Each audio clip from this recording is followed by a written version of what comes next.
বিকল্প বুঝতেন না সৎ মানুষ, এরা মুহাম্মদ রাসূলুল্লাহ সাল্লাল্লাহু আলাইহি ওয়াসাল্লামের সাহাবী হয়ে গেলেন। আর বিরোধিতা করলো কারা?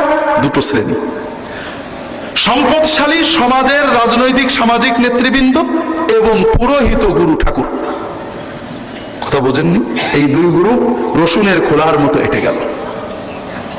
কারণটা কি? কারণ মুহাম্মদ রাসূলুল্লাহ সাল্লাল্লাহু আলাইহি ওয়াসাল্লাম যখন দাওয়াত দেন, তিনি মদ খেতে নিষেধ করছিলেন, ঠিক না? নিষেধ করছিলেন। মক্কায় তিনি বলছিলেন যে মদ হারাম। পরে তখন তো মুসলমান হয়ে গেছে। মক্কার মানুষরা কেন বিরোধিতা করলেন? মদ খেতে নিষেধ করছিলেন, বোরকা পড়তে বলছিলেন, নামাজও বলেননি, রোজাও বলেননি, হজও বলেননি, যাকাতও বলেননি, মদ খেতে নিষেধ করেননি, বেপরদা চলতে নিষেধ করেননি, কিছুই করেননি। তাহলে বিরোধিতা করলো কেন?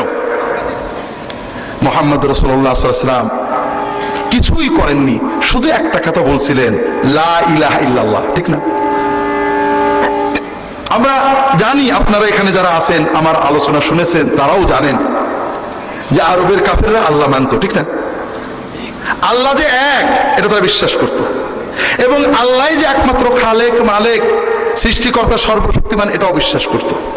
আমি এখন ওগুলো বিস্তারিত পড়বো না, আমার লেখা বইগুলো এখানে আছে। একেবারে 50% ডিসকাউন্টে মাহফিলের জন্য দেওয়া হবে, কারণ সবসময় আসা হয় না, আপনাদেরকে বেশি দামে কিনতে হয়। ইসলামী আকীদা এবং ইমাম আবু হানিফার লেখা আল ফিকহুল আকবার আমি অনুবাদ এবং ব্যাখ্যা করছি। এই দুটো বই পড়লে আপনারা বিস্তারিত কোরআনের আয়াত এবং হাদিস জানতে পারবেন, আমাদের ইমাম আবু হানিফার আকওয়াল জানতে পারবেন। সব মানত, পার্থক্য ছিল শুধু তারা শিরিক করত, আল্লাহর ইবাদত করত আল্লাহর রহমত পাওয়ার জন্য, আল্লাহর বরকত পাওয়ার জন্য, আল্লাহর নেক নজর পাওয়ার জন্য, ওসিলা হিসেবে, মধ্যস্থ হিসেবে তারা আল্লাহর প্রিয় বান্দা, ফেরেশতা, নবী, ওলি, তাদেরও ইবাদত করত, তাদের ভক্তি করত, তাদের সাজদা করত। আল্লাহ রাসূল সাল্লাল্লাহু আলাইহি ওয়াসাল্লাম বললেন, না, আল্লাহর নবী, ওলি, ফেরেশতাদের মহব্বত করতে হবে, আর ডাকাডাকি, চাওয়া পাওয়া, ইবাদত সবকিছু শুধু আল্লাহকে করতে হবে। আর এই কথার জন্য পুরোহিতরা শত্রু হয়ে গেল, সমাজপতিরা শত্রু হয়ে গেল। ভাইরা, বেশি লম্বা বলতে পারবো না। রাসূলুল্লাহ সাল্লাল্লাহু আলাইহি ওয়াসাল্লাম 3 বছর গোপনে দাওয়াত দিলেন, এরপরে 4 বছর প্রকাশ্যে দাওয়াত দিলেন। আরবের কাফেররা, নতুন যারা মুসলমান হলেন, তাদের উপরে জুলুম করতে লাগলো, ভয়ঙ্কর মানব খুন করতে লাগলো, জানেন না?